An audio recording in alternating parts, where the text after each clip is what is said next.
பிரியாணி கடை வேற வச்சாச்சு. பிரியாணி எல்லாம் ரெடியா இருக்குது. இன்னும் கண்ணு கட்டின தூரம் ஆளை யாரையுமே காணமே. என்ன பண்றதுன்னு தெரியலையே. இப்படி குழப்பம் நடத்துறது. ஏய் போல கண்ணி கொண்டு போ. சரி ஆளுங்கெல்லாம் சாப்பிட வருவாங்க. கரெக்டா சாப்பாடு பார்த்து போடு. தண்ணி வேணா தண்ணி வந்து சரியா? பிரியாணி பிரியாணி பிரியாணி பிரியாணி ஒண்ணு வாங்கினா ஒண்ணு பிரியுமா? வாங்க வாங்க வாங்கம்மா வாங்க. நீதான் கொஞ்ச நேரம் கத்த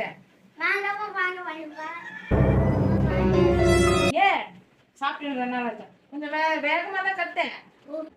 உங்களை வச்சுட்டு நம்மளால குழப்பம் நடக்க முடியல.